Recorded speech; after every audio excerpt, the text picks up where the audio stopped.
Tänään meillä on esittelyssä jotain sellaista, mikä oli suurinta, mitä ruotsalainen traktorituotanto on koskaan pystynyt valmistamaan. Ja samalla annamme jäähyväiset Volvo-traktorille.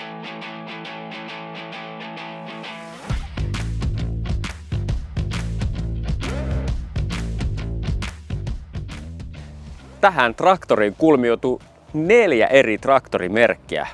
Valmet, Volvo, Bollinger ja Munktel. 80-luvulla traktoreiden tehot alkoivat kasvaa ja keskitehoinen traktorissa oli 70-80 hevosvoimaa. Ja tässä Valmet 2005 on jo 140 hevosvoimaa ja sen isoveljessä samasta mallisarjasta 2105 siinä oli 160 hevosvoimaa.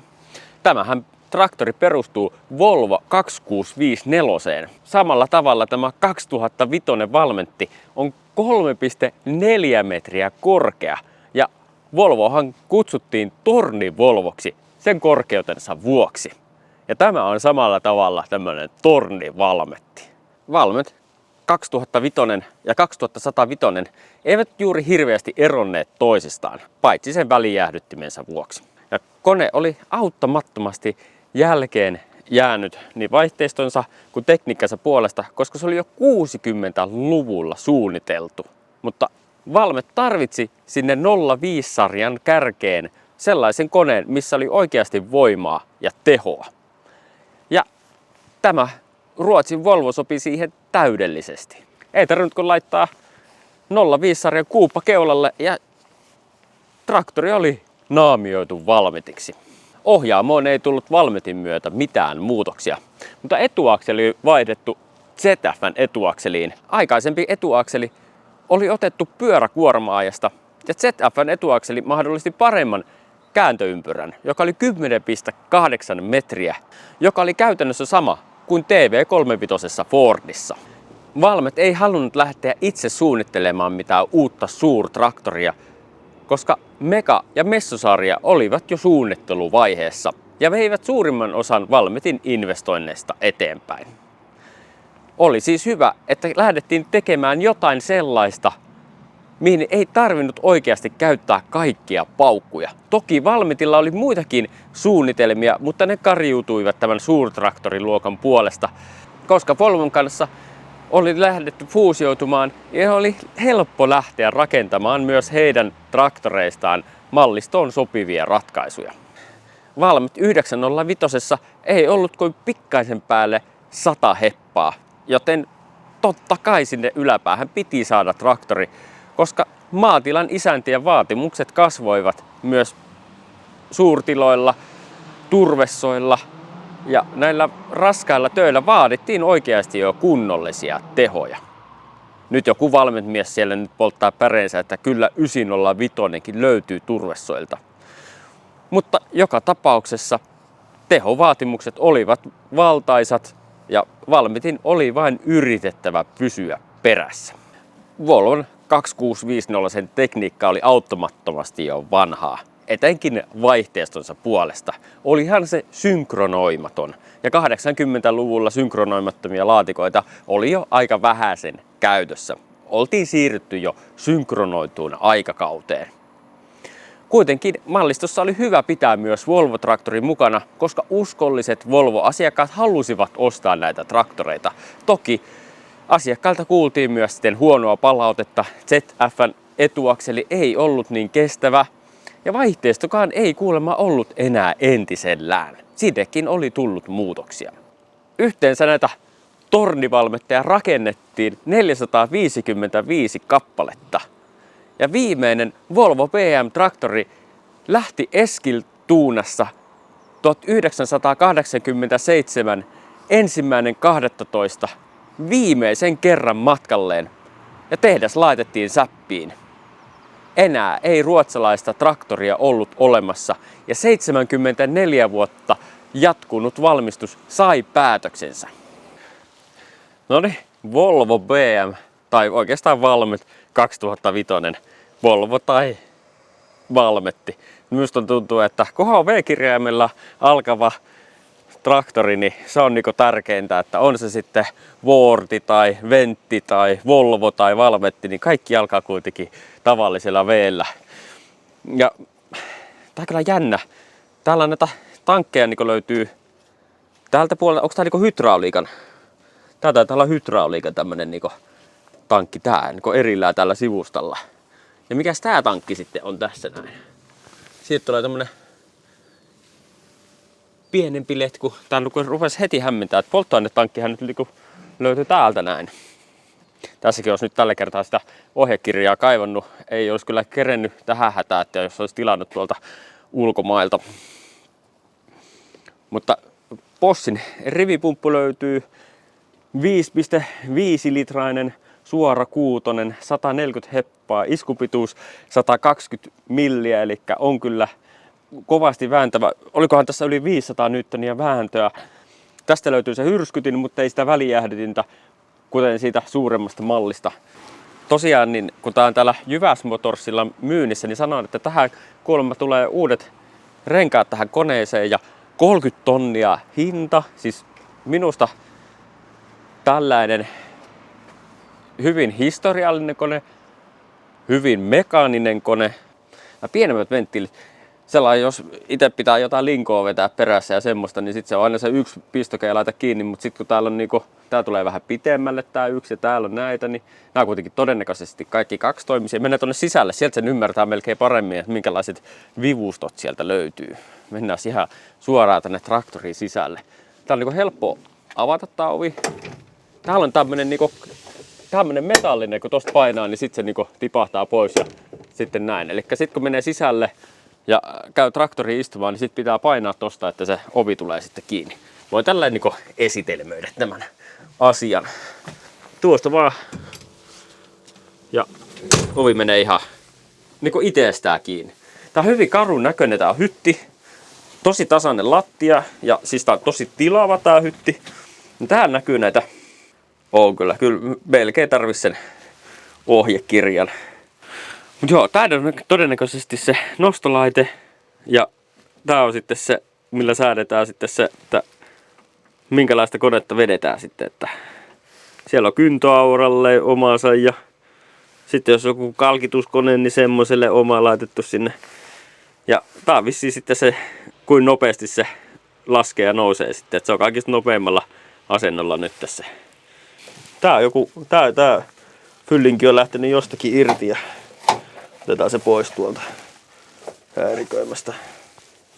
Onko tää tippunut katosta? Ai kato, tää on tän kännähän tää kuulustaa. Se on lähtenyt irti siitä. Laitetaan se tuonne noin. Elikkä tommonen eriste on ollut tässä näin kiinni, mutta se on niinku tipahtanut siitä. Täällä on hirveästi näkyy, että tää on niinku tonne sisälle menee sitä ilmastointilaitetta ja puhallinta ja täällä on se pienet puhallintötteröt, nää niinku mikään niinku oikein liiku mihinkäs suuntaan, nää on ihan tämmöset. Mutta tuota tää vissi, ei, kaikki jämähtänyt kiinni. No täällä, nää on Lamborghini osaston, vai onko tää italialainen Fiat, mikä on suunnitellut tää, mutta tää on niinku se kaikista paras malli mitä on. Varoitus, jos traktori kaatuu, soita Veikolle, niinhän siinä lukee, joo.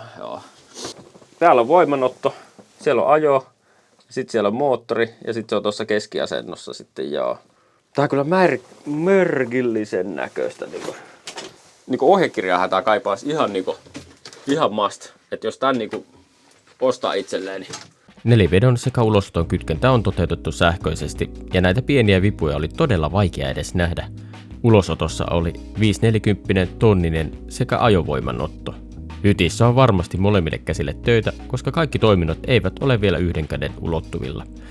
Vaihteisto on 8x2 ja aluetta vaihdetaan sähköhydraulisella pikavaihteella. Jarrut ovat kuivat levyt, joissa on alipainetehostin. ilmastoinnin säädöt, täällä on puhallinnopeudet 0, 1, 2. Ja sitten on vaan niinku säätö. Ja sitten on joko ilmastointi tai ei. Tästä on lähtenyt tästä lämmityslaitteesta tuo nuppi kävelemään. Ei sitä ainakaan sormineen saa tuosta pyöritettyä yhtään. Tää nupikka sentään liikkuu. En tiedä, tästä pitäisi varmaan varastaa sitten tää nupikka tuohon. En tiedä, en ole varma, onko toimintakuntoinen. Täällä näkyy nämä nopeustaulukot, että millä mennään mitenkin. Tuo on aika kiva, että tuo on laitettu tuohon noin. Ja kylmäkäynnistysohjekin löytyy. Täällä on hyvä, kun on laitettu tuo, että mitään niin kylmäkaun käynnistyssumutinta ei saa käyttää, että älkää käyttäkö, älkää rikko koneita niillä. Vielä varoituksia ainakin löytyy. Ja siis tää nyt on varmaan se, apumiehen penkki sitten tässä. Tämmönen aika karu pelti. Siis tää on tosi karun näköinen tää hytti. Tää on tämmöistä metallia. Tässä varmaan tää äänieristävyyskään ei ole kovin ihmeellinen. Että aikaisemmin Volvo käytti Haran hyttejä ja tää on niinku käytännössä heidän oma itse valmistamansa. On tää muuta ehkä siis tosi jämerän näköinen tää hytti ja tänne kyllä mahtuu pitempikin kaveri. Aina mikä itselleni on ongelma on tää, että mulla on siis tää on ilmapenkki. Olen säätänyt sen niin alas kuin pystyy ja eteenkin. Siis tää on niin ees tää penkki, kun tää vaan menee, ei mene yhtään enempää. Tää kytkin. Oho, nyt ei mene enää tuo lukituskaan enää kohden. Noniin, nyt kun painaa kytkimen, niin nyt on mitä raskas ja pitkä. Siis tää on se asento, missä minä olen, kun paina kytkimen pohjaa. Että koitan nyt sitten tällä synkronoimatonta vaihteistoa sit käyttää. Kaasupolin, tää on kyllä kivan tuntunen. Tää on niinku kivassa paikassa. Helppo käyttää. Täällä on jotain vipuja, mikä heiluu täällä kun tässäkin on vipu. Ei ole mitään merkintää tästä traktorista. Kello on helppo tunnistaa. Sitten siis tää niinku VDO-mittari, siis tämähän nyt on niin selkeä kuin olla ei voi. Ja isolla lukee sitten stop tuolla, jos on jotain käsijarrua tai muuta. Ja neliveto löytyy sieltä ja onko just pysäköintiparkki päällä. Onko akku tyhjeneekö. Vilkut löytyy sieltä molemmisuuntaisesti, hätävilkutkin vielä. Tää on kyllä jännä. On niinku 1/5 sekuntia, 1/10 sekuntia. Front, rear, eli etuvalot, takavalot, hyvä. Niinku työvalot. Ja tääkin on niinku helppo ymmärtää sitten tää. Vai onko kuitenkaan? Nämä menee vähän niinku kaikki testaamalla, että on kyllä hämmentävää, että miten vähän tässä on niinku sellaista ymmärrettävyyttä. Täälläkin on muistaa pitää sitten traktorista kiinni, eli varoituksia kyllä löytyy joka paikasta. Siellä lukee Volvo BM. Kyllä se niinku Volvon tunnistettavuutta on siis sellaista ja yritetty vähän laittaa sitten Valmetin 05-sarjaa sitten tonne keulaan. Että on kyllä ovi, mitä aukeaa ovi, tosi helposti. Hei, tää meni ihan niinku tosi napakkaasti, jäsköttää kiinni. Jos tässä jotain hyvää on, niin nämä ovet kyllä on niin raskaat ja helposti avautuvat. Ja 3 isoa askelmaa tässä on, mistä mennä alas. Ovi meni kiinni. Onneksi ei mennyt lukkoon asti. Muista laittaa kanava tilaukseen, koska sillä pystyt vaikuttamaan kaikista eniten tämän kanavan kasvuun. Laita myös sitä tykkäysmerkkiä. Jaa videota Facebookissa, TikTokissa. Ihan mitä kohtia tahansa saat kyllä lainata minun videoiltani. Saat kyllä ihan kopioida suoraan, jos siltä tuntuu. Ei haittaa yhtään mitään. Hyvin siistissä kunnossa ja helposti huolettavissa olevan näköinen. Sieltä löytyy 210 litrainen polttoainesäiliö. Ja itse asiassa nythän mä hokasin, että tässä on väliletku tolle toiselle puolelle. Että tässä on varmaan 100 litraa ja sitten kun mennään tänne toiselle puolelle, niin toiset 100 litraa löytyy sitten tältä puolelta. Eli täällä on sitten tää tankin toinen puoli ja siinä se väliletku menee sitten siinä. Kardaani menee tuolla aika tasaisen näköinenhän tää on, että jos täällä metässäkin ajaa, niin ei ihan herkästi mihinkä osuu. Toki tietysti on tossa tällaisia kohtia, mitkä pitää olla niiden kanssa varovainen, että kaikkea ei ole suojattu. Tähän traktori painaa 6,5 tonnia ja sitten tähän eteen sai lisävarusteena niin melkein 500 kiloa ja sitten tänne saa vielä renkaisiin saa sitten kiekot, niin saadaan yli 7 tonnia tää traktorin kokonaispaino. Ylävarsi puuttuu kokonaan, jossain se varmasti on tuolla toivottavasti tallessa. Täällä on näköjään tää hydrauliikan suoritin on näköjään täällä näin. Helpossa paikkaa, siitä sen kun ruuvaa pois ja laittaa uutta. Hytti on tommosilla kumitassuilla, kai sitä jotain pientä vaimennusta tulee. Ja tänne taaksehan näkee hyvin sitten tänne pikkuikkunan takaa, eli jos pitää jotain koneita kytkeä, niin etenkin tuo koukku tulee aika ulkonevasti, niin varmasti näkee, että osuu siihen kärriin. Ei tarvitse ulos tulla ihmettelemään. On se hemmetti korkea valmetti. Takana on tuolla nuo valot ja majakka löytyy. Nää näyttää, jääkö näissä, ei nää varmaan, ei taida olla alkuperäistä. Tuntuu, että näitä jotain takavaloja ainakin on vaihdettu.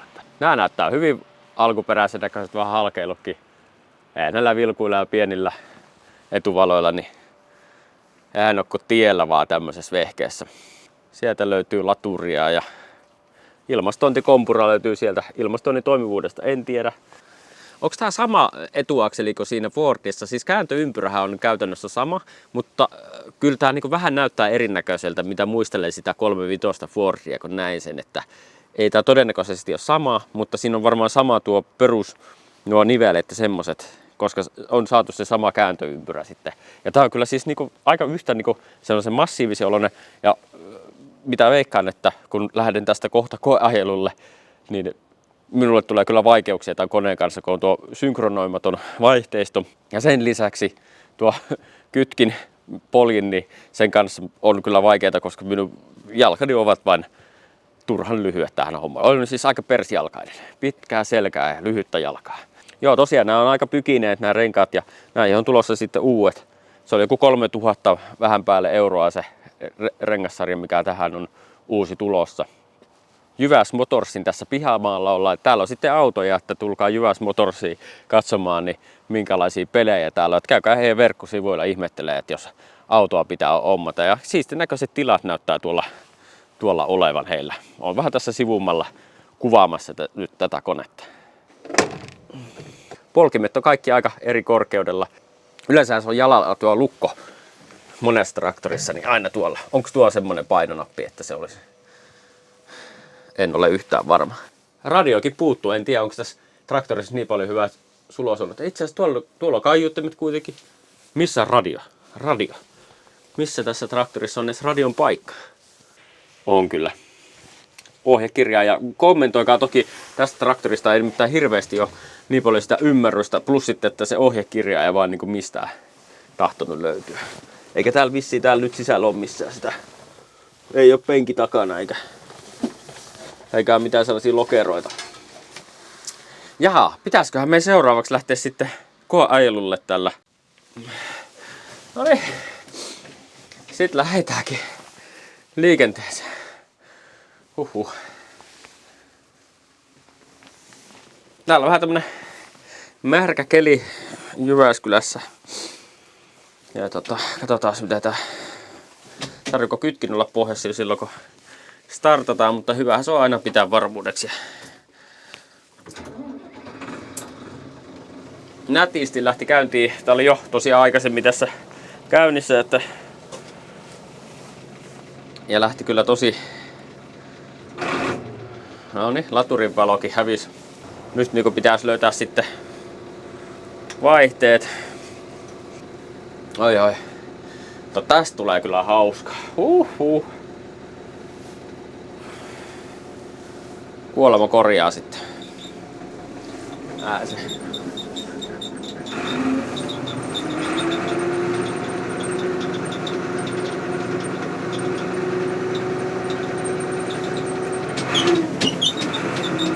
Nyt se on niinku hitaalla puolella, joo.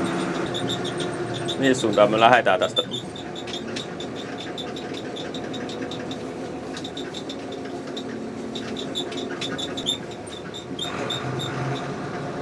Oho.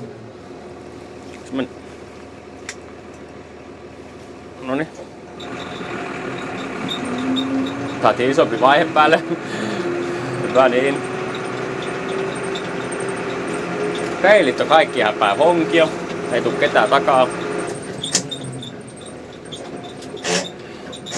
Ei me. Vaihepää. On tää ihan vaikeeta. Tää nyt saattaa niinku semmonen vaihe, että mä osaisin ajaa tällä.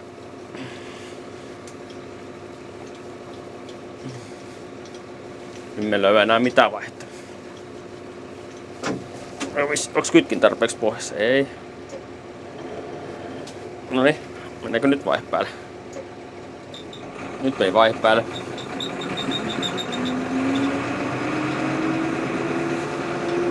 Voi.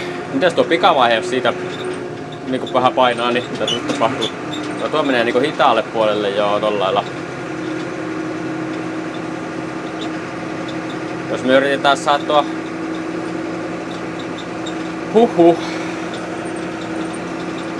käväs tuolla vähän niinku kuljaamassa tän kanssa, niin otetaanko me takas tuo niinku... Ui vitsitään tuo pikavaihe, niin se on oikeesti tosi nöksäyttävää, ettei sitä niinku uskalla käyttää siis. Kokeillaanko vielä yhden kerran vaihtaa vaihetta?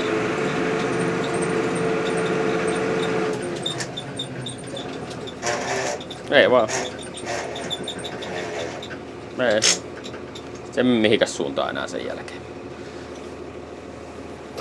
Yritän kyllä käyttää tuplakytkintä, mut en mä saa tässä niinku...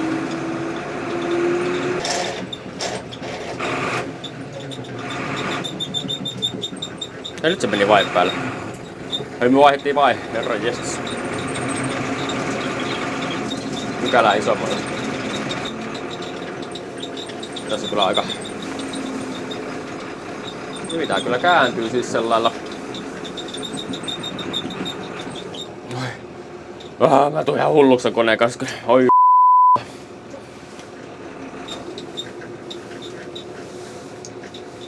No pikavaihteeseen en kyllä halua siis sellailla koskea, koska tuntuu, että se niinku oikein jymäyttää sen vaihteen päälle siis sellailla. Pitäis lähteä tolla vaihteella liikkeelle. Kuin samperi. Tän kanssa kun pitäisi olla toi jossain isossa liikenteessä, niin vaatii kyllä oikeesti niinku totuttelemista ja oppimista tän koneen kanssa ajamiseen. Ja tää Mekkala on muutenkin semmonen niinku, että vinkuu vähän joka paikassa kaikki ja...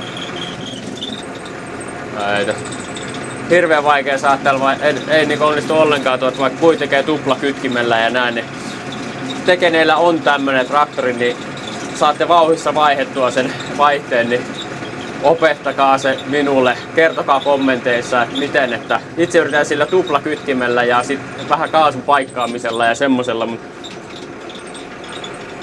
ei tuu ketään.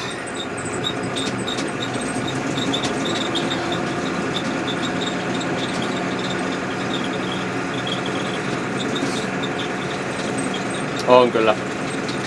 En tiedä, kyllä tää menee kyllä siellä maatilalla, jos sillä yhdellä vaihteella itekin ajaa, niin ihan vallan mainiosti, ja ottaa vaan sopivan vaihteen ja lähtee sillä liikkeelle, niin mikäs siinä.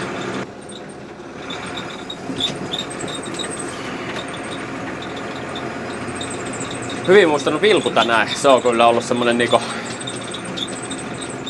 iso tekijä. Kokeillaan vähän tätä ketteryyttä sitten tässä. Joo. Oli. Sitten otetaan ihan tollanen niinku niinku kakkonen. Onko se nyt on se vissiin. Ja sitten otetaan vielä tuo. Eiku ei. Nyt taitaa olla vaihe silmässä. Ei oo vieläkään. Nyt on vaihe silmässä. Kutosella.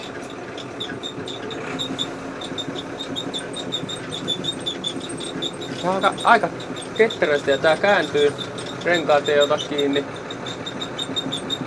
Tää kyllä menee tosi pienessä tää. Minun mielestä tää menee paljon pienemmässä kuin se. Jos se ottaa rengas kiinni tonne, jos menee niinku ihan jyrkkää.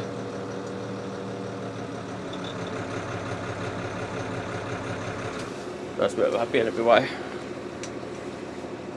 Noin.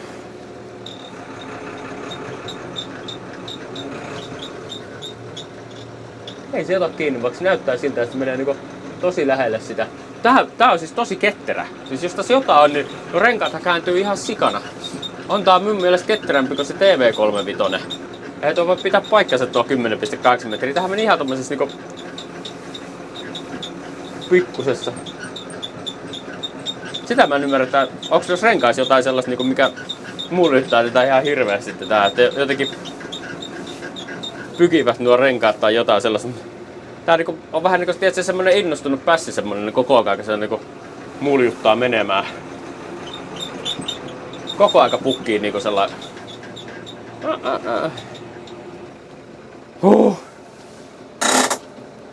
Tää on ihan hullu.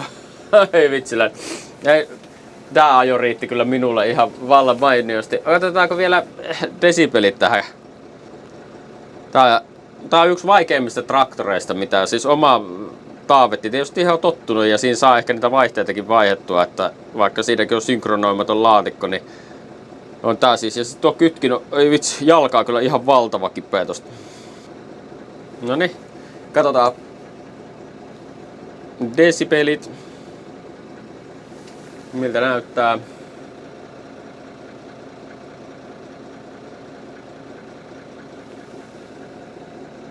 Vaikka tää hytti on tämmönen karu, niin itse asiassa tää on yllättävän hiljainen. Siis tuo moottoriääniä ei tuu kauheasti, ainakaan tällä tyhjäkäynnillä.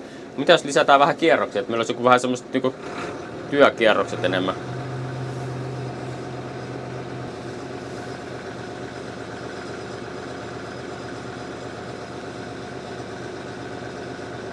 ...75-74, siis...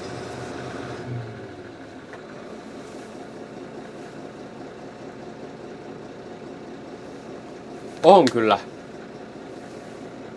hiljainen hytti. Nyt yllätti kyllä niin positiivisesti Ruotsin poika. Ei voi muuta sanoa, että se ei todellakaan tuu tuo moottoriääni niin mitenkään hirveästi tänne hyttiin. Mutta missä hemmetissä se radio on? Siis täällä on niinku Philipsin kaiuttimet, mutta mankkaa piilotettu jonnekin niin hemmetin hyvää paikkaa, että... Joo, ei muuta kuin loppusanoille tän koneen kanssa. Herran jestas, mikä laite. Jos tästä traktorista jokin laite tulee mieleen, niin se TV35 Fordi. Synkronoimaton laatikko ja karu sisusta ja valtavan kokoinen traktori, millä on vaikea ajaa missään niin sellaisissa pienissä tiloissa, mutta sitten kun tällä koneella pääsee sinne kunnolla niihin aidosti voimaa vaativiin tehtäviin, niin varmasti tämä on kotonaan siellä. Mutta ei siinä mitään. Kiitos kun sinä jaksoit katsoa tämän loppuun asti ja pidetään sitä hauskaa.